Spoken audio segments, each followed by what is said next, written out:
This morning as I preach the sermon, we welcome those who see the sermon online. May the words of my mouth and the meditation of our hearts be acceptable to you, O Lord. When Leanne and I were first married, we moved into a council house in the back of Cornwall Park in Hastings. It was a two-storied house with magnificent views to the south.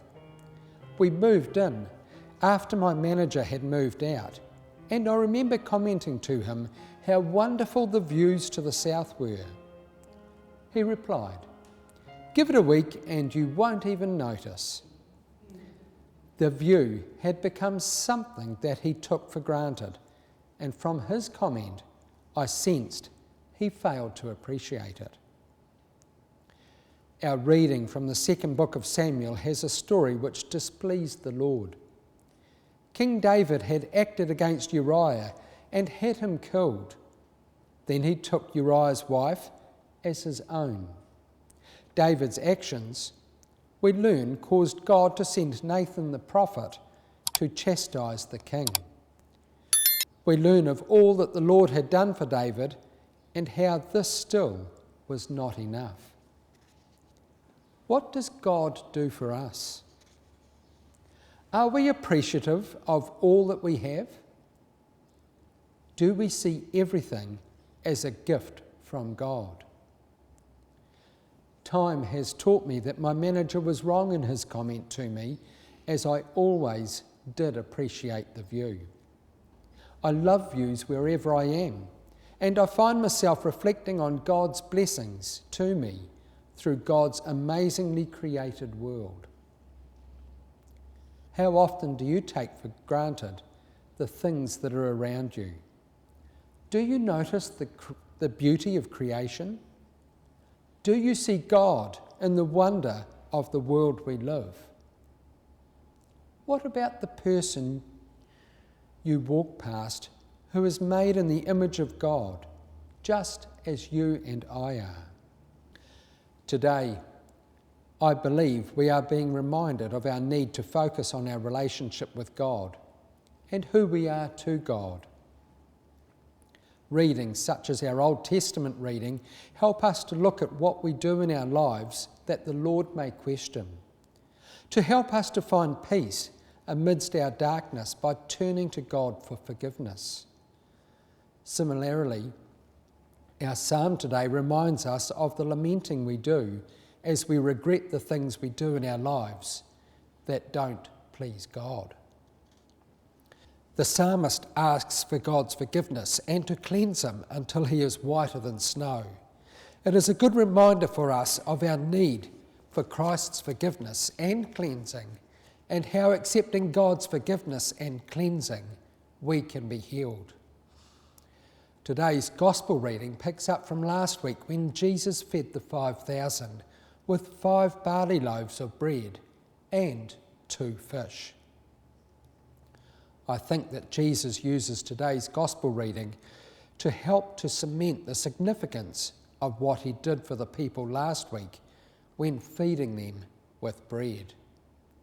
It is easy for us in this life to experience something and to not remember it. And so today we are invited to remember what God does for us. It's a bit like the view to the south that my manager took for granted and didn't appreciate. He became accustomed to it and became complacent. Our reading opens with the people searching for Jesus. They had seen Jesus' disciples hop into a boat and sail away without Jesus. They clearly didn't see Jesus walk out to the disciples on the water. They were mystified. I think the taste of bread that Jesus offered was enough to encourage them to seek more. They went searching for the man who came and fed them, and who they saw as the Messiah they were seeking. They had found someone who would care for them. Jesus gave them that taste of bread and fish, a taste of what it is to live into the love God has for them. Today's passage from John's Gospel reading is an invitation from God to appreciate what Jesus has done for the people in his day and how it is still appropriate to accept what Jesus does in ours.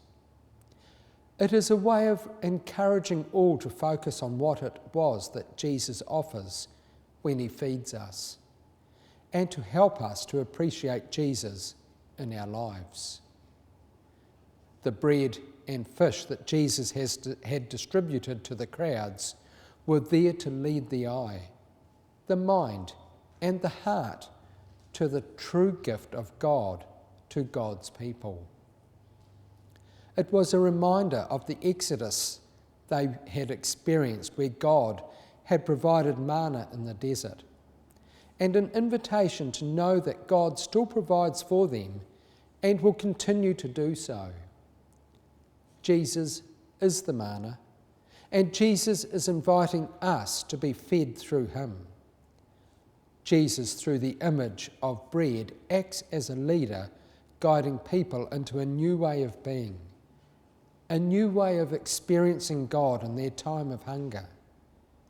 But Jesus is offering a food that is spiritual, a food that will feed us into eternity, not a food that feeds the body for a short while that the people who went in search for Jesus were looking for more of. Today, Jesus reminds us that we too are to hold on to that taste, to embrace Christ as the bread of life that will sustain us through the challenges of life. The message of Jesus feeding the 5,000 last week is a way for us to recognise God's blessings to all people. And the message of Jesus today is a reminder that he is the bread of life, that is a way for us to experience Jesus in our lives. Jesus, as the bread of life, is the one who pricks our consciences, calls us towards forgiveness, and satisfies our spiritual hunger as a way for God to be present to us. Being the bread of life, Jesus is reminding us that ultimately he is the way to find true joy, true satisfaction, and true hope in life. As you come to the holy table today, I invite you to take a moment to reflect on your relationship with God. Then, as you receive the gift of Christ in the bread this morning, may you pause, reflect on who Jesus is to you, and offer Christ your grateful thanks for the love God gives. Amen.